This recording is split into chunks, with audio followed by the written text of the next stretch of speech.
ಹಂಗಾದ್ರೆ ನಿಮ್ಮ ಪ್ರಕಾರ ದೇಶದ ಎಲ್ಲಾ ಪಕ್ಷಗಳು ಎಲ್ಲಾ ರಾಜಕಾರಣಿಗಳು ವ್ಯಾಪಾರಸ್ಥರು. ನಾನು ವೋಟರ್ ಇನ್ನೊಬ್ರಿಗೆ ಹೇಳ್ತೀನಿ, ಇದು ನಿಮಗೂ ಇದೇ ಬೇಕಾಗಿರೋದು. ವ್ಯಾಪಾರೀಕರಣ ಮಾಡ್ಬಿಡಿ ಪಾಲಿಟಿಕ್ಸ್ ನ. ಯಾವತ್ತಾದ್ರೂ ನೀವು ನಿಮ್ಮ ಸ್ಪೀಚಸ್ ಒಂದಿಷ್ಟು ಜನಗಳಿಗೆ ಏನಾದರೂ ಪರಿವರ್ತನೆ ಆಗಿದೆಯಾ ನಿಮ್ಗೆ ಅನ್ಸಿದ್ದು? ಕೋಟಿ ಜನ ಇದ್ದಾರೆ ನನ್ನ ಪ್ರಕಾರ. ನಿಮ್ಮ ಪ್ರಜಾಕೀಯ ಪಕ್ಷದಲ್ಲಿ ನಿಮ್ಮ ಎಥಿಕ್ಸ್ನ ಒಪ್ಕೊಂಡು ಆಗ ಇದ್ದವರು ಈಗಲೂ ಇದ್ದಾರಾ ಅಥವಾ ಹೋಗಿ ಬಂದು ಮಾಡ್ತಾ ಇದ್ದಾರೆ? ನಾನು ಫೋಟೋ ಹಾಕಂತೀನಿ, ನಾನು ಗೆಲ್ತೀನಿ ಅನ್ನೋರ್ಗೆ ಇಲ್ಲಿ ಜಾಗನೇ ಇಲ್ಲ. ಫಸ್ಟ್ ಆಫ್ ಆಲ್ ಅದು ರಾಜಕೀಯ. ಅದು ನಾನು ಕೆಲಸ ಮಾಡ್ತೀನಿ, ನನಗೆ ಬಾಸ್ ವೋಟರ್ಸ್ ಅನ್ಕೊಂಡು ಆ ಥರ ಕೆಲಸ ಮಾಡೋರಿಗೆ ಪ್ರಜಾಕೀಯ. ನಾನು ಹುಟ್ಟಿದ ಮೇಲೇನೆ ಶತಕೋಟಿ ದೇವರು ಹುಟ್ಟಿದ್ದು. ಸೊ ಈ ಪ್ರಜಾಕೀಯದಲ್ಲಿ ಶ್ರೀಮಂತರು ಇದ್ದಾರೆ, ಬಡವರ್ಗದವರು ಇದ್ದಾರೆ. ಬಟ್ ಯಾರೇ ಬಂದ್ರು ಅಷ್ಟೇ, ಆ ಥರ ದುಡ್ಡಿದೆ ನಾನು ಖರ್ಚು ಮಾಡ್ತೀನಿ ಅಂದ್ರೆ ನಾವು ಹೇಳ್ತೀವಿ ಇಲ್ಲಪ್ಪ ನೀನು ಅದನ್ನ ಮಾಡಂಗಿಲ್ಲ ನೀನು. ಇಲ್ಲಪ್ಪ ನನ್ನ ಹತ್ರ ಒಂದು ಕೋಟಿ ಇದೆ, ಹಾ, ನನ್ಗೆ ಬೇಕು, ನಾನು ಗೆಲ್ಬೇಕು, ನಂಗೆ ಈ ಆಸೆ ಇದೆಯಾ ಜನ ಚೆನ್ನಾಗಿರ್ಲಿ ಅಂತ ಎಲ್ಲರಿಗೂ 5,000 10,000 ಮನೆ ಕೊಟ್ಕೊಂಬ ಚೆನ್ನಾಗಿರ್ತಾರೆ, ಈಗಲೇ ಕೊಟ್ಬಿಡು. ಪ್ರೀತಿ ಇದ್ರೆ 1 ಕೋಟಿ ಹಂಚ್ಬಿಡು, ವೋಟ್ ಹಾಕಿ ಅಂತ ಹಂಚ್ಬೇಡ, ಅದು ವ್ಯಾಪಾರ ಆಗ್ಬಿಡುತ್ತೆ. ಪ್ರಜಾಕೀಯ ಪಕ್ಷದಲ್ಲಿ ಉಪೇಂದ್ರ ಅವರನ್ನ ಹೊರತುಪಡಿಸಿ ಬೇರೆ ಯಾರು ಪ್ರಜಾಕೀಯದ ಬಗ್ಗೆ ಮಾತಾಡ್ತಾರೆ? ಮತದಾರರು ಮಾತಾಡ್ತಿದ್ದಾರೆ, ಅದು ರಿಯಲ್ ಮಾತು. ಇದು ಮತದಾರರ ಪಕ್ಷ. ಮತದಾರರಿಗೆ ಒಂದು ಪಕ್ಷ ಬೇಡವಾ? ಲೀಡರ್ಸ್ಗಳೇ ಪಕ್ಷ ಮಾಡ್ಕೊಬೇಕಾ? ರೀಲ್ನಲ್ಲಿ ಹೀರೋ ಆಗಿದ್ದವರು ಯಾಕೆ ರಿಯಲ್ನಲ್ಲಿ ಹೀರೋ ಆಗಕ್ಕೆ ಹೋಗಲ್ಲ? ಸಿನಿಮಾ ರಿಯಲ್ ಲೈಫ್ ತರಲೇಬೇಡಿ. ರಾಜ್ಯದಲ್ಲಿ ವಿಜಯ್ ಅವರು ಹೋರಾಟ ಮಾಡಿದ್ರು, ಸಭೆ ಸಮಾರಂಭ ನಡೆಸಿದ್ರು, ಪ್ರಚಾರಕ್ಕೂ ಇಳಿದ್ರು, ರಾತ್ರಿ ಹಗಲು ಶ್ರಮಪಟ್ಟರು, ಸರ್ಕಾರ ರಚನೆ ಮಾಡಿದ್ರು.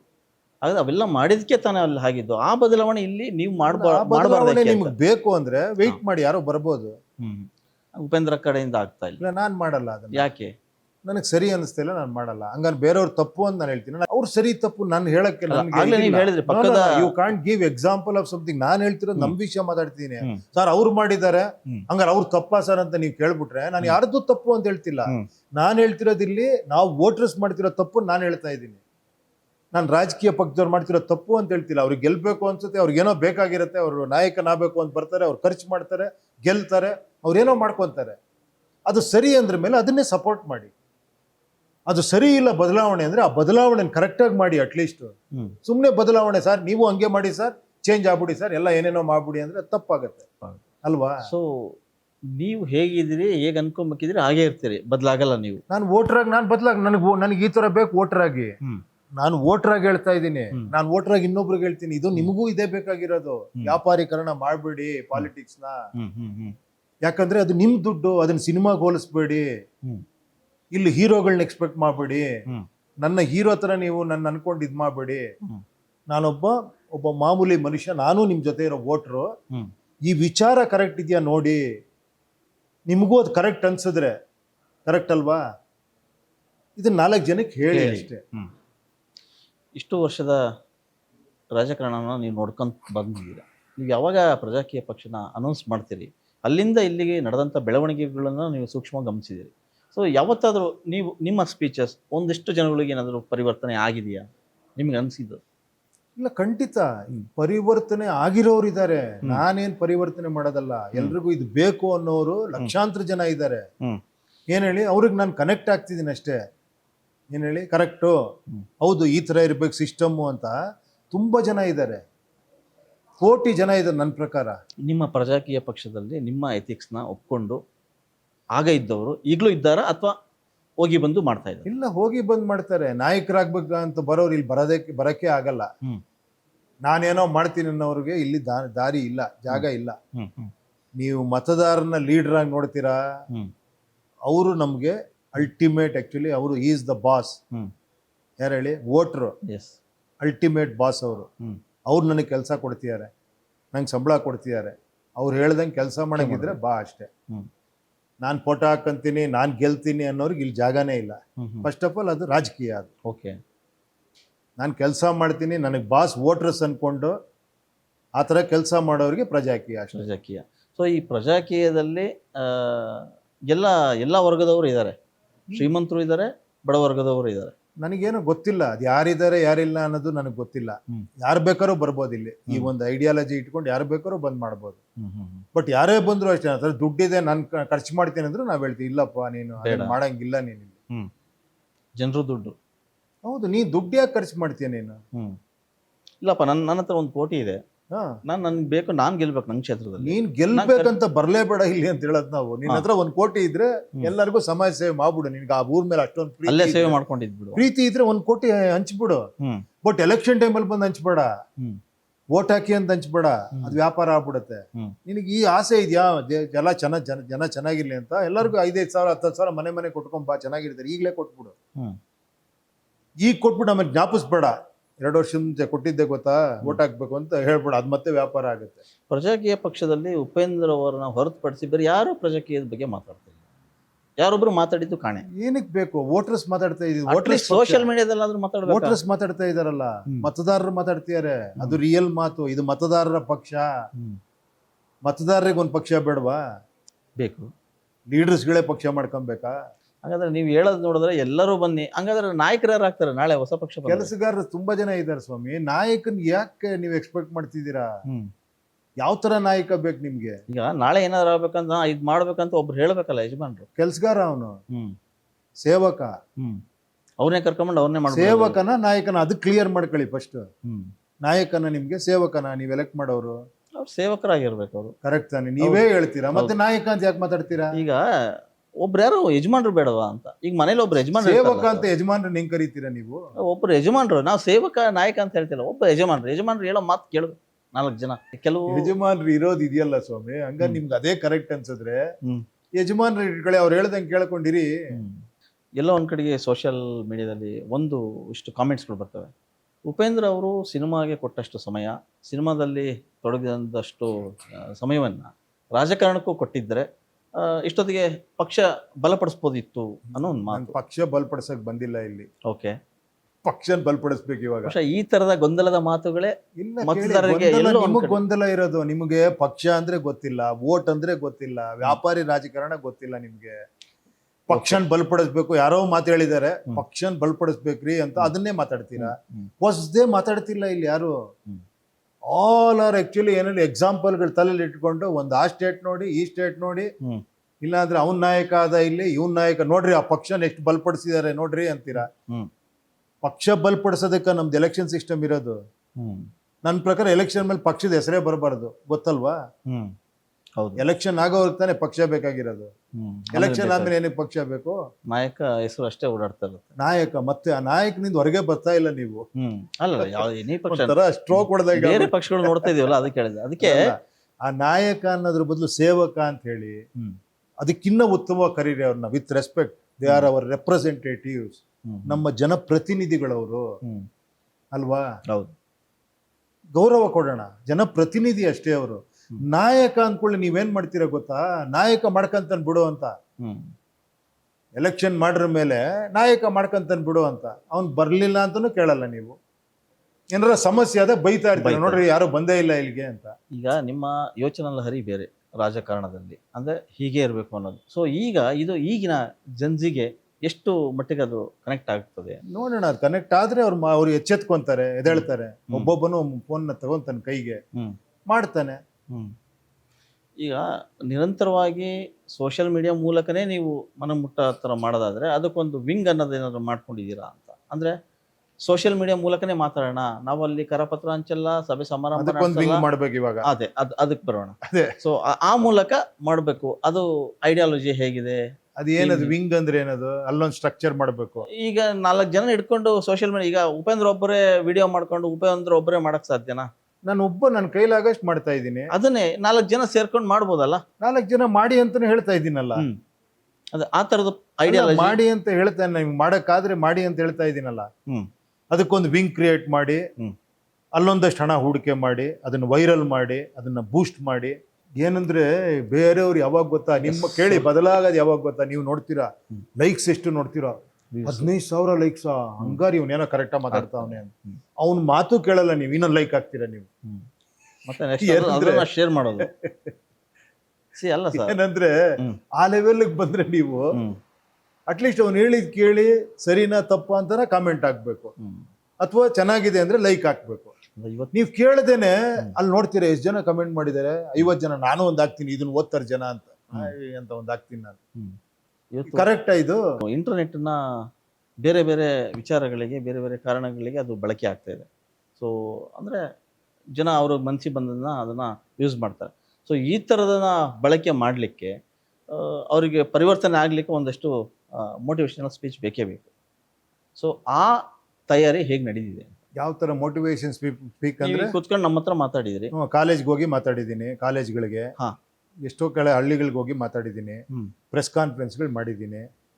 ಆದಷ್ಟು ಯೂಟ್ಯೂಬ್ ಚಾನಲ್ ಎಲ್ಲ ನಿಮ್ಮ ಒಂದು ಸಹಕಾರದಿಂದ, ನಿಮಗೂ ಇದು ಬೇಕು ಅಂತ 100% ನನಗೆ ಗೊತ್ತಿರೋದ್ರಿಂದ ನಿಮ್ಮ ಸಹಕಾರ ನನಗೆ ಸಿಗ್ತಾ ಇದೆ, ಮೀಡಿಯಾದವ್ರ ಸಹಕಾರನೂ ಸಿಗ್ತಾ ಇದೆ. ಅವರೆಲ್ರಿಗೂ ಇದು ಬೇಕು ಅಂತ ಅನಿಸಿ ಕರೀತಾರೆ ನನ್ನ, ಬಂದು ಮಾತಾಡಿ ನೀವು ಅಂತ. ಆ ವಿಷಯದಲ್ಲಿ ನಿಜವಾಗ ಬದಲಾವಣೆ ಇಲ್ಲಿ ಸ್ಟಾರ್ಟ್ ಆಗಿದೆ ನೋಡಿ. ಅದೇ ಬೇಕಿರೋದು ಈಗ. ಅದೇ ಹೇಳಿದ್ದು, ಇದು ಗ್ರೇಟೆಸ್ಟ್ ಬದಲಾವಣೆ. ಒಬ್ಬ ಮೀಡಿಯಾದವ್ರು ಬದಲಾದ್ರೆ ಲಕ್ಷ ಜನ ಬದಲಾಗಿರ್ತಾರೆ. ನಿಮ್ಮ ಪವರ್ ನಿಮ್ಗೆ ಗೊತ್ತಿಲ್ಲ ಅಲ್ವಾ? ನಿಜ. ಈ ಬದಲಾವಣೆಗಿನ್ನ ಇನ್ನೇನು ಆ್ಯಕ್ಚುಲಿ ಅಲ್ವಾ? ನಿಮ್ಮ ಮುಂದಾಲೋಚನೆ ತುಂಬ ಚೆನ್ನಾಗಿದೆ, ದೂರದೃಷ್ಟಿನೂ ಚೆನ್ನಾಗಿದೆ. ಸೊ ಇದು ಎಲ್ಲೋ ಒಂದು ಕಡೆಗೆ ಮುಂದಿನ ದಿನಗಳಲ್ಲಿ ಚೆನ್ನಾಗಿ ವರ್ಕ್ ಆಗುತ್ತೆ ಅನ್ನೋ ಕಾನ್ಫಿಡೆನ್ಸ್ ಇದೆಯಾ? ಖಂಡಿತ ನಿಮಗೂ ಇದೆ ಅಲ್ವಾ? ನನಗಂತೂ ಇದೆ, ಖಂಡಿತ ಇದೆ. ಎಲ್ರಿಗೂ ಬರ್ಬೇಕು. ಎಲ್ಲೋ ಒಂದ್ ಕಡೆಗೆ ತುಂಬಾ ಸಮಯ ತಗೊಳ್ತಾ ಇದೆ ಅಂತ ಅನಿಸ್ತಾ ಇಲ್ವಾ ನಿಮಗೆ? ಅದು ಗೊತ್ತಿಲ್ಲ ಇವ್ರೆ, ಅದ್ರ ಬಗ್ಗೆ ನಾನು ಯೋಚನೆ ಮಾಡ್ತಾ ಕೂತ್ರೆ ಮತ್ತೆ ನಾನು ಅದನ್ನ ಬೇಗ ಮಾಡೋಕ್ಕೋಸ್ಕರ ಮತ್ತೇನ್ ಮಾಡ್ತೀನಿ ಹೇಳಿ? ಎಕ್ಸಾಂಪಲ್ಗಳು ತಗೊಂತೀನಿ. ಬೇಗ ಆಗೋದಕ್ಕೆ ಏನ್ ಮಾಡಬೇಕು ಅಂತ ಒಬ್ಬ ಸ್ಟ್ರಾಟಜಿಸ್ಟ್ನ ಕರೆಸ್ತೀನಿ. ಆ ಸ್ಟ್ರಾಟಜಿಸ್ಟ್ ಹೇಳ್ತಾನೆ, ನೋಡಿ ಹಿಂಗ್ ಮಾಡಿದ್ರೆ ನಿಮ್ಗೆ ಹಿಂಗಾಗುತ್ತೆ ಅಂತ. ಅದೇ ಮತ್ತೆ ರಾಜಕೀಯ ಆಗ್ತಾನೆ ಹೋಗುತ್ತದು. ನೀವೇ ಹೇಳದಂಗೆ ಒಬ್ಬ ಸೇವಕ ಆದವನು ಜನರ ನಡುವೆ ಇರಬೇಕು. ನಾನು ನಾಯಕ ಅಂತ ಹೇಳ್ತಾ ಇದ್ದೆ. ಕರೆಕ್ಟ್. ಸೇವಕ ಆದನು ಒಬ್ಬ ಜನ ಸಾಮಾನ್ಯರ ನಡುವೆ ಇರಬೇಕು. ಆದ್ರೆ ಎಲ್ಲೋ ಒಂದ್ ಕಡೆ ಉಪೇಂದ್ರ ಅವರು ಸೋಷಿಯಲ್ ಮೀಡಿಯಾದಲ್ಲಿ ಕೂತ್ಕೊಂಡು ನನ್ನ ಸೇವಕ ಮಾಡಿದ್ರ ಮೇಲೆ ಹೇಳಿ, ನನಗೊಂದು ಕೆಲಸ ಕೊಟ್ರ ಮೇಲೆ ನಾನು ನಿಮ್ ಸೇವಕ, ಕರೆಕ್ಟ್ ಅಲ್ವಾ? ಹೌದು. ಅವಾಗ ಹೇಳಿ. ಆಲ್ರೆಡಿ ನೀವು ಸೇವೆ ಮಾಡಕ್ ಬಂದ್ಮೇಲೆ ಸೇವಕನೇ ಅಲ್ವಾ? ಕೆಲಸ ಕೊಡಿ ಅಂತ ಕೇಳ್ತಾ ಇದ್ದೀನಿ. ನನ್ನ ಹತ್ರ ದುಡ್ಡಿಲ್ಲ ಸ್ವಾಮಿ, ನಾನು ಉಪೇಂದ್ರ ಅಂತ ಬಿಟ್ಬಿಡಿ, ನಾನೊಬ್ಬ ಯುವಕ, ಓಕೆನಾ? ಕೆಲಸ ಕೊಡಿ ಸ್ವಾಮಿ, ನನಗೆ ವ್ಯವಸ್ಥೆ ನೀವೇ ಕಾರ್ ಕೊಡ್ತೀರಾ, ಕಾರ್ ಇಟ್ಕೊಂಡು ನಾನು ನಿಮ್ಮ ಜೊತೆ ಎಲ್ಲ ಓಡಾಡಿ ನಿಮ್ಮನ್ನೆಲ್ಲ ಕನೆಕ್ಟ್ ಮಾಡಿ ಏನೇನಿದೆಯೋ ನಿಮ್ಮ ಜೊತೆ ನಿಂತು ಅದನ್ನು ಪರಿಹರಿಸ್ತೀನಿ ಅಂತೀನಿ. ಈ ಒಂದು ವ್ಯವಸ್ಥೆ ಬರಬೇಕಲ್ವಾ? ಸೊ ಈ ಥರದ ವ್ಯವಸ್ಥೆ ಎಲ್ಲೋ ಒಂದು ಕಡೆ ದೂರದ ಅಮೇರಿಕನ್ ಎಲೆಕ್ಷನ್ಗಳಲ್ಲಿ ಕಾಣಬಹುದೇನೋ. ಬಟ್ ಇಂಡಿಯಾದಲ್ಲಿ ಅದು ಈಗೀಗ ಚಿಗುರ್ತಾ ಇದೆ. ಅಮೆರಿಕಾಗೆ ಯಾಕೆ ಕಂಪೇರ್ ಮಾಡಿ ನಮ್ದೇನು ಕಡಿಮೆ ಅಂತ ಯಾಕೆ ಹೇಳ್ತೀವಿ? ನಮ್ದು ದೊಡ್ಡದು, ನಮ್ಮಲ್ಲೂ ವಿಚಾರವಂತ ಹೇಳ್ತಲ್ಲ. ಸೋಷಿಯಲ್ ಮೀಡಿಯಾ ಅಂತಂದ್ರೆ ಸೋಷಿಯಲ್ ಮೀಡಿಯಾ ಮೂಲಕ ನಾವು ಅವೇರ್ನೆಸ್ ಮೂಡಿಸೋದು ಇದೆಯಲ್ಲ, ಎಷ್ಟರ ಮಟ್ಟಿಗೆ ಜನ ಜಾಗರೂಕತೆ? ಏನೋ ನನಗೆ ಕಾನ್ಫಿಡೆನ್ಸ್ ಇದೆ, ಆಗತ್ತೆ ಇದು ಅಂತ. ವಿಜಯ್ ಥರ ನೀವು ಮಾಡೋದು ಬೇಡ ಅಂತ ನಿರ್ಧಾರ ಮಾಡಿದ್ವಿ. ಆದರೆ ವಿಜಯ್ ಅವರ ಬೆಳವಣಿಗೆಯ ಕಂಡು, ಅಂದರೆ ನೋಡಿ, ಅವರು ಏನೋ ಅನೌನ್ಸ್ ಮಾಡಿದ್ರು, ಜನನಾಯಕನ್ ಇದು ನನ್ನ ಕೊನೆಯ ಚಿತ್ರ ಅಂತ ಅನೌನ್ಸ್ ಮಾಡಿ ರಾಜಕಾರಣಕ್ಕೆ ಬಂದರು. ಆದರೆ ಉಪೇಂದ್ರ ಅವರು ಎಲ್ಲೋ ಒಂದು ಕಡೆಗೆ ಎರಡೂ ದೋಣಿ ಮೇಲೆ ಕಾಲಿಟ್ಟಿದ್ದಾರೆ ಅಂತ ಅನಿಸ್ತಾ ಇದೆಯಾ? ಈ ಕಡೆ ಸಿನಿಮಾ, ಈ ಕಡೆ ರಾಜಕಾರಣ, ಎರಡನ್ನೂ ಹೇಗೆ ಬ್ಯಾಲೆನ್ಸ್ ಮಾಡ್ತೀರಿ? ಅವ್ರು ಅನೌನ್ಸ್ ಮಾಡಿ ಪೂರ್ಣ ಪ್ರಮಾಣದ ನಿಂತ್ಕೊಂಡ್ಬಿಟ್ರು. ಉಪೇಂದ್ರ ಅವರು ಯಾವ್ದಾರು ಒಂದು ಬಿಟ್ಟು ಒಂದಕ್ಕೆ ಪೂರ್ಣ ಪ್ರಮಾಣವಾಗಿ ನಿಲ್ತಾರಾ? ಅಲ್ಲ, ಪೂರ್ಣ ನಿಂತ್ಕೊಬೇಕಾದ್ರೆ ನಿಂತ್ಕೊತೀನಿ. ಡೈಲಿ ಮಾಡ್ಬೇಕಾ ಇದನ್ನು? ಡೈಲಿ ನಾನು ಮಾಡ್ತೀನಿ ಇದನ್ನೇ, ಓಕೆನಾ? ಖಂಡಿತ ನನಗೆ ಎಷ್ಟು ಸಾಧ್ಯವೋ ಅಷ್ಟು ಹೇಳ್ತಾ ಮಾಡ್ತಾ ಹೋಗ್ತೀನಿ ಇದನ್ನು. ಸೊ ಮುಂದಿನ ದಿನಗಳಲ್ಲಿ ಈ ಪ್ರಜಾಕೀಯ ಪಕ್ಷವನ್ನು, ಅಂದರೆ ಈ ಪ್ರಜಾ ಸೇವಕರ ಒಂದು ಒಕ್ಕೂಟ ಅಂತ ಹೇಳ್ಬೋದು. ನೀವು ಪಕ್ಷ ಕರೆಯೋದಕ್ಕೆ ಒಗ್ಗೂಡಿಸ್ಲಿಕ್ಕೆ ಬೇರೆ ಬೇರೆ ಆಯಾಮಗಳಲ್ಲಿ ಇನ್ನೇನು ಏನಿಲ್ಲ, ಒಂದು ಆ್ಯಪ್ ಮಾಡಿದೀವಿ. ಆ ಪ್ರಜಾಕೀಯ ಆ್ಯಪ್ ಅಲ್ಲಿ ಯಾರು ಬೇಕಾದ್ರೂ ಬಂದು ಡೌನ್ಲೋಡ್ ಮಾಡ್ಬೋದು. ಅದನ್ನ ವೆಬ್ಸೈಟ್ ಇದೆ, ಅಲ್ಲೋಗಿ ನೀವು ಜಾಯಿನ್ ಆಗ್ಬೋದು ವೋಟರ್ ಆಗಿ. ಅಲ್ಲಿ ನಿಮ್ಮ ಏರಿಯಾ ಹುಡುಕೊಂಡು ನಿಮ್ಮ ಯಾವ ಕ್ಷೇತ್ರ ಯಾವ ಎಲೆಕ್ಷನ್ ನಡೀತಾ ಇದೆ ಅಂತ ಹೋದಾಗ ಅಲ್ಲೇ ಯಾರ ಆಕಾಂಕ್ಷಿಗಳು ಬಂದಿದ್ರೆ ನೀವು ಅವ್ರ ಜೊತೆ ನೇರವಾಗಿ ಸಂಪರ್ಕ ಮಾಡ್ಬೋದು, ವಿಡಿಯೋ ಕಾಲ್ ಮಾಡ್ಬೋದು, ಸೋಷಿಯಲ್ ಮೀಡಿಯಲ್ಲಿ ನೀವು ಕನೆಕ್ಟ್ ಆಗ್ಬೋದು, ಅವ್ರ ಬಗ್ಗೆ ತಿಳ್ಕೊಬೋದು, ಅವ್ರಿಗೆ ರೇಟಿಂಗು ಕೊಡ್ಬೋದು. ಓಕೆನಾ? ಗುಡ್ಡ ಬೇಡ ಓಕೆನಾ ಅಂತ ರೇಟಿಂಗ್ ಕೊಡ್ಬೋದು ನೀವು. ಸೊ ಈ ಥರ ನೀವು ಸೆಲೆಕ್ಷನ್ ಮಾಡೋ ಒಂದು ಪ್ರೋಸೆಸ್ ಮಾಡಿದ್ದೀವಿ, ನೋಡೋಣ. ಓಕೆ, ನೀವೇ ಹೇಳ್ದಂಗೆ ಸಿಸ್ಟಮನ್ನು ಬದಲಾಯಿಸಬೇಕು. ಸಿಸ್ಟಮ್ ಅಂದರೆ ಮತದಾರರ ಮನಸ್ಸನ್ನು ಬದಲಾಯಿಸಬೇಕು ಅನ್ನೋ ರೀತಿಯಲ್ಲಿ ಹೊರಟಿದ್ದೀರಿ. ಸೊ ಖಂಡಿತವಾಗಿ ಬದಲಾಯಿಸಬೇಕು ಅನ್ನೋ ಮನಸ್ಸು ಅವ್ರಿಗೂ ಇದೆ. ಆದರೆ ಎಲ್ಲೋ ಒಂದು ಕಡೆಗೆ ತುಂಬ ಲೇಟ್ ಪ್ರೋಸೆಸ್ ಅಂತ ಅನಿಸುತ್ತೆ. ಎಷ್ಟು ವರ್ಷ? ಅಲ್ಲ, ಬದಲಾವಣೆಗೆ ನಾನು ಇದನ್ನು ಕರೆಕ್ಟ್ ಅನ್ಸೋದು ಎಷ್ಟೊತ್ತು ಬೇಕು ಹೇಳಿ? 2 ನಿಮಿಷ ಸಾಕಲ್ವಾ? ಈ ಒಂದು ಇಂಟರ್ವ್ಯೂ ನೋಡಿದ್ರೇನೆ ನಿಮ್ಗೆ ಕರೆಕ್ಟಾ ತಪ್ಪು ಅಂತ ನೀವು ಚೇಂಜ್ ಮಾಡ್ಕೊಬೋದಲ್ವಾ? ಆ ಥರ ತುಂಬಾ ಜನ ಆಗಿದ್ದಾರೆ ಇವ್ರೆ, ತುಂಬಾ ಜನ ಇದ್ದಾರೆ. ಬಟ್ ಏನ್ ಗೊತ್ತಾ, ನನ್ಗೆಲ್ಲ ಅನ್ಸ್ತಿದೆ ಗೊತ್ತಾ, ಬದಲಾದವರು ಅಂದ್ರೆ ಬದಲಾವಣೆ ಬಯಸ್ತಿರೋರು, ಅವ್ರಿಗೊಂದು ಸಣ್ಣ ಜವಾಬ್ದಾರಿ ಅವ್ರು 4 ಜನಕ್ಕೆ ಹೇಳಬೇಕು, ಅದನ್ನು ಮಾಡೋರು ತುಂಬಾ ಜನ ಇದ್ದಾರೆ. ನನಗೇ ಗೊತ್ತಿರೋ ನೋಡಿ, ಯಾವುದೋ ಒಂದು ಏನೋ ವಿಡಿಯೋಗಳು ಮಾಡ್ತಿದ್ದಾರೆ, ಒಂದು ಡ್ರಾಮಾ ತರ ಮಾಡ್ತಿದ್ದಾರೆ, ಒಂದು ಚಿಕ್ಕ ಒಂದು ಏನೋ ಒಂದು ಸ್ಕಿಟ್ ತರ ಮಾಡಿ ಅದ್ರಲ್ಲಿ ಹೇಳಕ್ ಟ್ರೈ ಮಾಡ್ತಾ ಇದ್ದಾರೆ. ಕೆಲವರು ಡೈರೆಕ್ಟ್ ಆಗಿ ಮಾತಾಡ್ತಾ ಇದ್ದಾರೆ, ಕೆಲವರು ಲೇಡೀಸ್ಗಳು ಬಂದ್ಬಿಟ್ಟು ಡೈರೆಕ್ಟ್ ಆಗಿ ಅವರೇ ಮೊಬೈಲ್ ಮಾಡಿ ಅದರಲ್ಲೂ ಮಾತಾಡ್ತಾ ಇದ್ದಾರೆ, ಹೇಳ್ತಾ ಇದ್ದಾರೆ. ಆ ಥರ ನಡೀತಾ ಇದೆ ತುಂಬಾ. ಹ್ಮ್ ಹ್ಮ್ ಹ್ಮ್ ಅದಕ್ಕಿನ್ನ ದೊಡ್ಡ ನನಗೆ ಏನೋ ಒಂದು ರೆವಲ್ಯೂಷನ್ ಕಾಣಿಸ್ತಿಲ್ಲ. ಇದೆ ರೆವಲ್ಯೂಷನ್ ವಿತ್ ರೆವಲ್ಯೂಷನ್ ಆಗ್ತಾ ಇರೋದು ಅದು. ಹ್ಮ್ ಹ್ಮ್ ಹ್ಮ್. ಎಲ್ಲೋ ಒಂದ್ ಕಡೆ ಜನರೇ ನಾಯಕರು, ಜನರೇ ಮುಂದ್ ಬರ್ಬೇಕು, ಅವ್ರು ನಿಂತ್ಕೊಂಡು ಇಲ್ಲಪ್ಪ, ಅವರೇ ಹಂಗೆ ಹೇಳ್ತಾ ಇಲ್ಲ. ಮಾಡ್ಬೇಕು. ಅದನ್ನ ಮತ್ತೆ ಹಂಗೆ ಹೇಳ್ಬಿಡಿ. ಮತ್ತೆ ಅವರು ಬಂದಿರೋರು ಮುಂದೆ ಏನ್ ನನ್ಗೆ ಎಲ್ಲ ತಲೆಗೆ ಹಾಕ್ತೀರ ಅನ್ಕೊಂಡ್ಬಿಡ್ತಾರೆ. ಅಂದ್ರೆ ಹಂಗಲ್ಲ. ಎಲ್ಲೋ ಒಂದ್ ಕಡೆಗೆ ಇದು ಒನ್ ಮ್ಯಾನ್ ಶೋ ಸ್ಟೇಜಾ ಅಂತ ಅನ್ಸುತ್ತೆ. ಇಲ್ಲಪ್ಪ, yes, it is a one man show, voters show ಇದು. ಹ್ಮ್ ಒನ್ ವೋಟರ್ಸ್ ಮ್ಯಾನ್ ಇದು ಪಾರ್ಟಿ ವೋಟರ್ಸ್ ಶೋ ಇದು. ಹ್ಮ್ ಹ್ಮ್ ಹೌದು, ಒಬ್ಬನೇ ಮಾಡ್ಬೇಕಿಲ್ಲ. ಒಬ್ಬ ಮಾಡೋ ಬಹಳ ಮುಖ್ಯ. ಹ್ಮ್ ಇವಾಗ ಒಬ್ಬ ವೋಟರ್ ನನ್ನೊಬ್ಬನ ಕೈಲಿ ಸಾಧ್ಯನಾ ಅಂತ ಸುಮ್ಮನೆ ಕೂತ್ಕೊಂಡ್ಬಿಟ್ರೆ ಆಗೋದೇ ಇಲ್ಲ ಸ್ಪ್ರೆಡ್ ಇದು. Correct. 4 ಜನಕ್ಕೆ ಹೇಳಲೇಬೇಕಾಗತ್ತೆ ಅವರು. ಆಮೇಲೆ ನಿಮ್ಮಲ್ಲಿ ಇರ್ತಕ್ಕಂಥ ಈ ಥಾಟು ಎಷ್ಟು ಜನರಿಗೆ ಅರ್ಥ ಆಗಿದೆ? ಹೋಗ್ಲಿ, ನಿಮ್ಮ ಜೊತೆಲಿ ಇರ್ತಕ್ಕಂಥ ನಿಮ್ಮ ಸೇವಕರಿಗೆ ನನಗೆ ಅರ್ಥ ಆಗಿದೆ ಅನ್ನೋದ್ರ ಮೇಲೆ ನಾನು ಹೋಗ್ತಾ ಇಲ್ಲ. ಹ್ಮ್. ನನಗೆ ಅರ್ಥ ಆಗಿದೆ, ನಾನು ಹೋಗ್ತಾ ಇದ್ದೀನಿ ಅಷ್ಟೇ. ಬೇರೆಗೆ ಇನ್ನೂ- ಅರ್ಥ ಪಡಿಸ್ಬೇಕಲ್ಲ ಅಲ್ಲ, ಸರ್? ಬೇರೆಯವ್ರು ಅರ್ಥ ಆಗಿಲ್ಲ, ನಾನು ಹಿಂದೆ ಹೋಗ್ಬಿಡ್ಲಾ? ಹ್ಮ್ ಈಗ ನಮ್ಮ ಮನೇಲಿ ಪಕ್ಕದಲ್ಲಿ ಯಾರಿಗೋ ಒಬ್ರಿಗೆ ಅರ್ಥ ಆಗಿಲ್ಲ, ಹ್ಮ್ ಹಂಗಾರೆ ಇಡೀ ಕರ್ನಾಟಕಕ್ಕೆ ಅರ್ಥ ಆಗಿಲ್ಲ ಅಂತ ನಾನು ವಾಪಸ್ ಹೋಗೋದು ಸರಿನಾ? ಹ್ಮ್ ಸರಿನಾ? ನಾನು ಪಾಸಿಟಿವ್ ನೋಡ್ತೀನಿ. ಅರ್ಥ ಆಗಿರೋರು ನೋಡಿ ನಾನು ಇನ್ನೊಂದಷ್ಟು ಇನ್ಸ್ಪಿರೇಷನ್ ತಗೊಂತೀನಿ. ಹ್ಮ್ ನಾನು ಯಾವುದೋ ಒಂದು ಮಗು ವಿಡಿಯೋ ಮಾಡುತ್ತಲ್ಲ, ಅದು ನೋಡಿ ನನಗೆ ಇನ್ನೊಂದಷ್ಟು ಇನ್ಸ್ಪಿರೇಷನ್ ಬರುತ್ತೆ. ಇದು ಬೇಕು ಅಂತ ಬಯಸೋರು ತುಂಬ ಜನ ಇದ್ದಾರೆ, ವಿಚಾರವಂತರು ತುಂಬ ಜನ ಇದ್ದಾರೆ ಅಂತ ನಾನು ಪಾಸಿಟಿವ್ ಆಗಿ ನೋಡ್ತಾ ಹೋಗ್ಬೇಕಲ್ವಾ? ಯಾರೋ ಒಬ್ಬ ಇದೆಲ್ಲ ಆಗಲ್ಲಮ್ಮ ಅನ್ಕೊಳ್ಳೆ, ನಾನು ಹೌದು ನನ್ನ ಫ್ರೆಂಡ್ ಹೇಳ್ಬಿಟ್ಟು ಆಗಲ್ಲ ಅಂದ್ಬಿಟ್ಟು ನಾನು ಸುಮ್ಮನೆ ಆಗ್ಬಿಡ್ಲಾ? ಹ್ಮ್ ನಾನು ಅವ್ನಿಗೆ ಕನ್ವಿನ್ಸ್ ಮಾಡ್ತೀನಿ, ಯಾಕೆ ಆಗ್ಬೇಕಯ್ಯ ಇದು ಅಂತೀನಿ ಅಲ್ವಾ? ನಿಮ್ಮ ಪ್ರಕಾರ ಸರ್ಕಾರಗಳು ಪ್ರಣಾಳಿಕೆಗಳಲ್ಲಿ ಈ ಗ್ಯಾರಂಟಿ ಯೋಜನೆಗಳನ್ನು ಮಾಡೋದು ಸರಿನಾ ತಪ್ಪಾ? ನೀವೊಬ್ಬ ಪ್ರಜೆಯಾಗಿ ಹೇಳಿ. ಅಲ್ಲ, ಪ್ರಜೆಯಾಗಿ ನಾನು ಇನ್ನೊಂದು ರೀತಿ ಯೋಚನೆ ಮಾಡ್ತೀನಿ, ಅದ್ರ ಇನ್ಬಿಟ್ವೀನ್ ಯೋಚನೆ ಮಾಡ್ತೀನಿ ನಾನು. ಹ್ಮ್ ನಮ್ಮ ದುಡ್ಡು, ಜನಗಳ ದುಡ್ಡು ಜನಕ್ಕೆ ಕೊಡೋದು ನನ್ನ ಪ್ರಕಾರ ತಪ್ಪಲ್ಲ. ಹ್ಮ್ ಅದ್ರ ಜೊತೆಗೆ ಅದನ್ನ ಫ್ರೀ ಅಂತ ಮಾಡೋ ಬದಲು ಹ್ಮ್. ಅದಕ್ಕೊಂದು ಏನೋ ಒಂದು ಟ್ಯಾಗ್ ಮಾಡಿ ಅದೊಂದು ಸಣ್ಣ ಒಂದು ರೆಸ್ಪಾನ್ಸಿಬಿಲಿಟಿ ಕೊಡಿ ಜನಕ್ಕೆ. ಅದ್ರ ಜೊತೆಲಿ ನೀವು ಕೊಟ್ಟಾಗ ಅದು ಫ್ರೀ ಅಂತನೂ ಆಗಲ್ಲ, Correct. ಅಲ್ಲಿಂದ ಉಪಯೋಗನೂ ಆಗುತ್ತೆ. ಏನೇನೋ ಕೆಲಸಗಳು ಕೊಡ್ಬೋದು, ಎಷ್ಟೋ ಕೆಲಸಗಳಿದೆ ಅನ್ಕೊಳ್ಳಿ, ಜನಗಳಿಲ್ಲ ಅಲ್ಲಿ, ಯಾವುದೋ ಒಂದು ಸರ್ಕಾರಿ ಇದ್ರಲ್ಲಿ ಕೆಲಸಗಳಿದೆ, ಜನಗಳಿಲ್ಲ ಅಂದಾಗ ನೀವು ಅವ್ರನ್ನ ಯೂಸ್ ಮಾಡ್ಬೋದು. ಹ್ಮ್ ಒಂದಪ್ಪ ಸಾಟರ್ಡೆ ಸಂಡೇ ಮಾಡ್ರಪ್ಪ ಈ ಕೆಲಸನ, ಹ್ಮ್. ನಿಮಗೆ ಏನೋ ಈ ಎಜುಕೇಟೆಡ್ಸ್ಗೆ ಏನು ಹೇಳಿ, ಮಹಿಳೆಯರಿಗೆ, ಮಹಿಳೆಯರಿಗೆ ಈ ತರ ಕೊಡ್ತೀವಿ ಅಂತಾರಲ್ಲ, ಅಲ್ಲೊಂದು ಸಣ್ಣದೇನೋ ಒಂದು ಕೊಡ್ಬೋದು. ಸರ್ಕಾರದಲ್ಲಿ 1000 ಇದಾವೆ, Correct. ಎಲ್ಲೋ ಜನಗಳಿಲ್ಲ, ಆ ಕೆಲಸ ಆಗ್ತಿಲ್ಲ, ಈ ಕೆಲಸ ಆಗ್ತಿಲ್ಲ, ಅಲ್ಲಿ ಯೂಸ್ ಆ ಥರ ಒಂದು ಸಿಸ್ಟಮ್ ಬರಬೇಕು ಅಂತ ಅನ್ಸುತ್ತೆ ನನಗೆ. ಸೊ ಈ ತರದ ನೀವು ಮಾತಾಡಿದೇನೆ ಪ್ರಣಾಳಿಕೆಯಲ್ಲಿ ಯಾಕೆ ಲೋಡಿಸ್ಬಾರ್ದಾಗಿತ್ತು? ಇಲ್ಲ, ಇದು ಪ್ರಣಾಳಿಕೆನೆ. ನೀವು ಪ್ರಣಾಳಿಕೆ ಅನ್ಕೊಂಡ್ರೆ ಪ್ರಣಾಳಿಕೆ. ನನ್ನ ಏನಂದ್ರೆ ನನಗೇನು ಐಡಿಯಾ ಇರುತ್ತೋ ಅದನ್ನ ಹೇಳ್ತೀನಿ. ಡಿಸಿಷನ್ ಅವರೇ ತಗೊಬೇಕು ಅದನ್ನ. ನಾಳೆ ನಾನು ಇಮಿಡಿಯೇಟ್ ಆಗಿ ಎಲ್ಲ ಹುಡುಗರಿಗೂ ನೀವು ಈ ಕೆಲಸ ಮಾಡ್ಲೇಬೇಕು ಅಂತೀವಿ ಅನ್ಕೊಳ್ಳಿ, ಕೆಲವ್ರಿಗೆ ಇಷ್ಟ ಇರಲ್ಲ ಅನ್ಕೊಳ್ಳಿ, ಅದು ಆಪ್ಷನಲ್ ಆಗೇ ಇರಬೇಕು. ನೋಡಪ್ಪ, ನಿಮ್ಗೆ ಈ ದುಡ್ಡು ಬೇಕಾ, ನೋಡಿ ಇಷ್ಟು 5 ಕೆಲಸ ಇದೆ, 5 ಕೆಲಸದಲ್ಲಿ ಯಾವ್ದು ಬೇಕಾದ್ರೆ ಆಯ್ಕೆ ಮಾಡ್ಕೊಬೋದು, ನಿಮ್ಗೆ ತಿಂಗಳಿಗೆ 3000 ಸಿಗುತ್ತೆ ಅಂತೀನಿ ಅನ್ಕೊಳ್ಳಿ. ಒಬ್ಬೊಬ್ರು ಅನ್ನೋದು ಆಯ್ಕೆ ಮಾಡ್ಕೊಬೋದು, ಆ ಥರ ಅದು ಹಿಂಗಿದೆ ಅಂತ ಸರ್. ಒಂದು ಫುಡ್ ಬಾಯ್ ಅದು ಯಾವ್ದಾದ್ರು ನಾವು ಫುಡ್ ಬೇಕು ಅಂತ ತಕ್ಷಣ ಮಾಡಿದ್ರೆ ಒಂದು 10 ನಿಮಿಷ ಬೇಡ 15 ನಿಮಿಷದಲ್ಲಿ ಬಂದ್ಬಿಡು ಫುಡ್ ಬರುತ್ತೆ ಅಲ್ವಾ? ಆದರೆ ವ್ಯವಸ್ಥೆ ಹೇಗಾಗಿದೆ ಅಂತಂದರೆ, ಒಂದು ಆಸ್ಪತ್ರೆಯಲ್ಲಿ ಒಬ್ಬ ರೋಗಿ ಹೋದರೆ ಅವನಿಗೆ 1 ಗಂಟೆ 2 ಗಂಟೆ ಆದರೂ ಅಲ್ಲಿ ಚಿಕಿತ್ಸೆ ಸಿಗಲ್ಲ. ಎಕ್ಸಾಂಪಲ್ ಮೊನ್ನೆ ದಿಲೀಪ್ ರಾಜ್ ಎಕ್ಸಾಂಪಲ್ಲೇ ತಗೊಳ್ಳೋಣ, ಅವ್ರು 2 ಆಸ್ಪತ್ರೆ ಚೇಂಜ್ ಮಾಡಿದ್ರು. ನೋಡಿ, ಇದ್ದಿದ್ರೆ ಏನಾಗ್ತಿತ್ತೋ ಗೊತ್ತಿಲ್ಲ. ಅಲ್ವಾ? ಸೊ ಈ ತರದ ಬದಲಾವಣೆ ಆಗ್ಬೇಕು ವ್ಯವಸ್ಥೆ. ಅಲ್ಲ, ಆಗ್ಬೇಕು ಅಂದಾಗ ನಾನು ಬದಲಾಗಬೇಕು, ನನ್ನ ಜೊತೆಲಿರೋರು ಬದಲಾಗಬೇಕು, ವೋಟರ್ಸ್ ಬದಲಾಗಬೇಕು. ಈ ಸಿಸ್ಟಮ್ನ ನಾವು ಫೋರ್ಸ್ ಮಾಡ್ಬೇಕು. ಎಲೆಕ್ಷನ್ ಟೈಮಲ್ಲಿ ಇದನ್ನ ತನ್ನಿ, ಆಸ್ಪತ್ರೆ ವ್ಯವಸ್ಥೆ ಹಿಂಗೆ ಆಗಬೇಕು, ಅದನ್ನ ಹೇಳಬೇಕಲ್ವಾ ಅಟ್ಲೀಸ್ಟು. ಅದನ್ನೇ ಪದೇ ಪದೇ ಹೇಳ್ತೀರಿ, ನಾನು ನಾಯಕ ಅಲ್ಲ ಸೇವಕ ಅಂತ.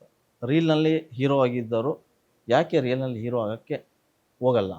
ಬೇಡ, ನಾನು ಸೇವಕನಾಗಿ. ಅಲ್ಲಿ ಹೀರೋ ಚಂದ ಅದು. ಹ್ಮ್ ಏನ್ ಹೇಳಿ, ಅಲ್ಲಿ 4 ಜನ ನೋಡಿದ್ರೆ ಜನ ಖುಷಿ ಪಡ್ತಾರೆ, ರೋಡಲ್ಲಿ ಹೋಗಿ 4 ಜನ ಕೊಡಿದ್ರೆ ಖುಷಿ ಅದು ಪಡ್ತಾರೆ. ಸಿನಿಮಾ ಅಷ್ಟೇ ಅಂತೀರಿ. ಸಿನಿಮಾ ರಿಯಲ್ ಲೈಫ್ ತರಲೇಬೇಡಿ. ಓಕೆ, ಮುಂದಿನ ಯೋಜನೆಗಳು ಯಾವ ರೀತಿ ನಡೀತಾ ಇದೆ ಸರ್? ಇನ್ನ 2 ವರ್ಷ ಇದೆ ಚುನಾವಣೆಗೆ. ಮೀಡಿಯಾ ಅವ್ರನ್ನ ಈ ಮೂಲಕ ಥ್ಯಾಂಕ್ಸ್ ಹೇಳ್ತೀನಿ ನಾನು ನಿಜವಾಗ್ಲು. ಯಾಕಂದ್ರೆ ಎಷ್ಟೋ ಜನ ಬಂದು ಇದನ್ನ ಮಾತಾಡಿ, ಯಾಕಂದ್ರೆ ಅವರೊಳಗಿರುವಂತ ಒಂದು ಒಳಗಡೆ ಒಂದು ಬದಲಾವಣೆ ಇದಿದೆಯಲ್ಲ, ಇದರ ಸಂಪೂರ್ಣ ಕ್ರೆಡಿಟ್ ನಾನು ಮೀಡಿಯಾದವ್ರಿಗೆ ಕೊಡೋಕೆ ಇಷ್ಟಪಡ್ತೀನಿ. ಎಷ್ಟೋ ಯೂಟ್ಯೂಬರ್ಸು, ಬ್ಲಾಗ್ ಮಾಡೋರು ಎಲ್ಲರೂ ಬಂದಿದ್ದಾರೆ. TV18, TV9, ಏನು ಹೇಳಿ, ಈ ಥರ ತುಂಬ ಚಾನೆಲ್ಗಳು, ಸುವರ್ಣ, ಆಮೇಲೆ ರಿಪಬ್ಲಿಕ್ TV, ಇವರೆಲ್ಲರೂ ನೋಡಿ ಅವ್ರಿಗೂ ಕರೆದು ನನಗೊಂದು ಜಾಗ ಕೊಟ್ಟು ಮಾತಾಡಿ, ಇದಾಗಬೇಕು ಅಂತ ಅವ್ರೊಳಗಡೆ ಇದ್ದಿದ್ದಕ್ಕೆ ತಾನೇ ನನಗೆ.